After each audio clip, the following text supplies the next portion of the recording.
So today we are joined by Abhishek Negi. He is the co-founder and CEO of EGGOZ Nutrition.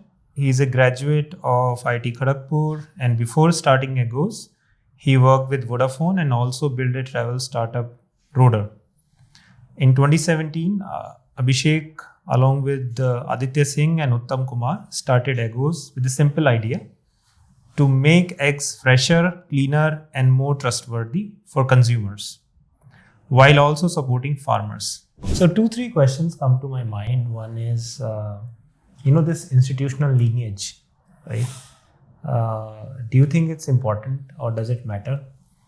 For me and my co-founders, it felt very important because we felt that, we just the kind of people we are. We are not the kind of people who would say, just build a startup or an app just for the sake of building and try to flip it some years down the line. Even in our previous things, like I was operating a cab aggregator startup that was from personal frustration. My co-founder Uttam was running a 3D imaging startup called 3D5, which ultimately got acquired by PropTiger. But they were also looking at very long term, trying to build core deep tech technology at that time, 2015, 2014.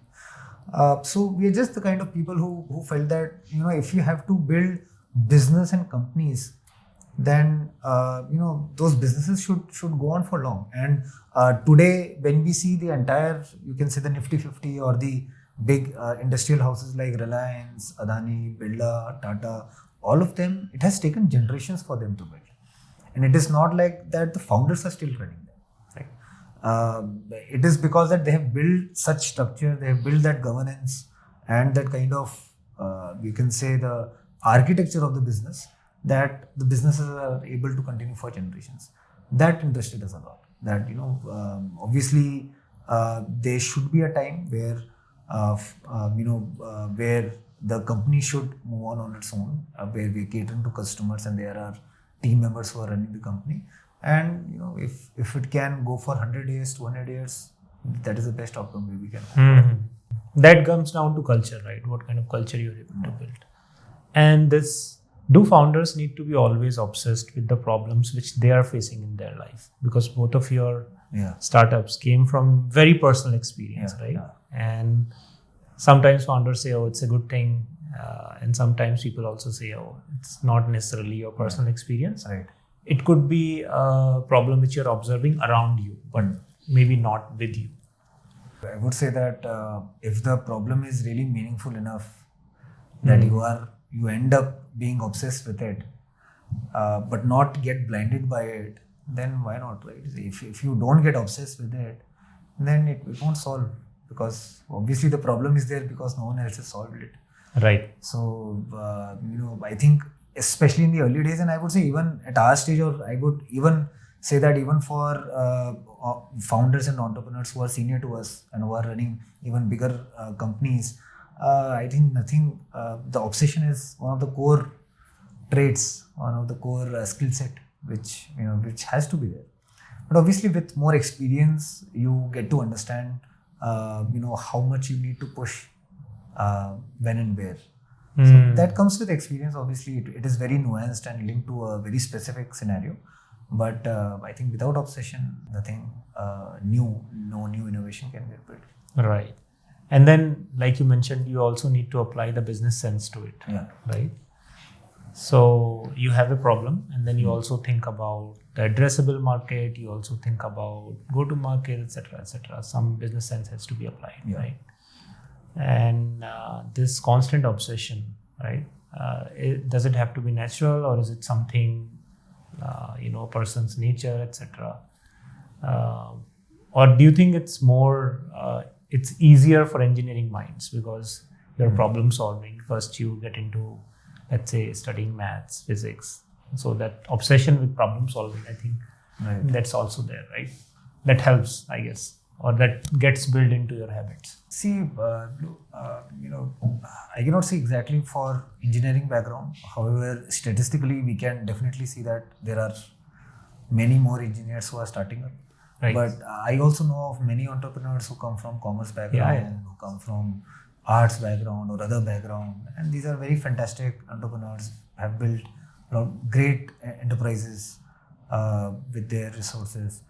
So I think it's very individual that if you are really concerned about a problem and you have that vision that if I can solve it, there is a world out there where the problem doesn't exist and there is a way to also create some value out of it, then I think businesses can be built, and with the right business approach, right sustainable approach, you can build something. And while you were working, figuring out, was there a moment where Uttam and you went, oh, this is exactly, now we want to go double down on this problem? While you were figuring out poultry overall, like you were trying different ideas like equipment, other things, supply chain.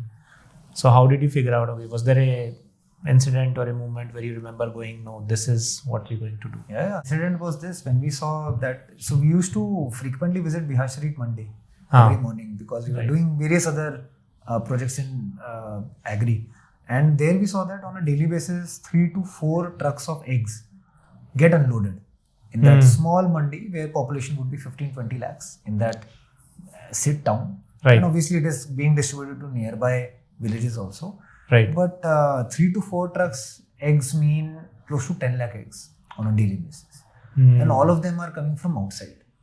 This was very interesting to us that everything is coming from outside. And when we zoomed out, we saw that this is 2017. Bihar as a state was consuming, I think, if I remember, 3 crore eggs on a daily basis. Domestic production was not even 50 lakhs. It was minuscule. It was very, very, very, very low. Now it has increased tremendously with a lot of government intervention and subsidy promotions. But at that point of time, it was very, very less. So that just intrigued us. And you can imagine that for us, especially for our team, we knew nothing about eggs. We knew, you can say, anda about anda. And we were convinced that ki dhanda to yahi banega. Business, this is the problem worth solving. So we decided that, the best way to do it, and if we have to build a long-term company, is first we have to be farmers ourselves. Otherwise, it's only, branding and gyan. So we set up our first poultry farm in Bihar, I think, and then we started our company as a poultry farming business. EGGOZ brand came almost 3-4 years down the road, and we built the farm from scratch, deployed birds, grew them, also constructed our own feed plant to learn about nutritional feed mixing, nutrition engineering, all of that. Over a period of time, expanded to MP with again a captive model, a poultry farming model. Over a period of time, UP. Then slowly other farmers started to take interest and we started also to pitch to them that what if we provide you feed and you give us eggs, kind of like integration model which you see in other livestock sectors. And then by 2020, prior to COVID, we had close to 1 lakh birds under management, including some of our own, majority some of our own, and so I think 20-30% under integration. Then obviously COVID hit and we launched the brand, but that is how we started the entire journey.